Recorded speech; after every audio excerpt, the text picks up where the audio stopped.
এই কথা শুনে রাধারানী বলছেন, ও ললিতা, ও বিশাখা, সখী রে, শোন না, তোরা তো প্রতিদিন কুঞ্জ সাজাস, আজ না কুঞ্জটা আমি সাজাবো, ঠিক আছে?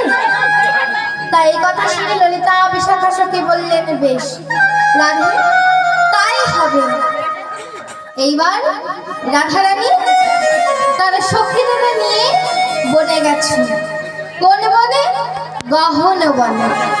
সেই বনে গিয়ে তার মন সাধে মনের মতো ফুল পছন্দ করে ফুল তুলেছে।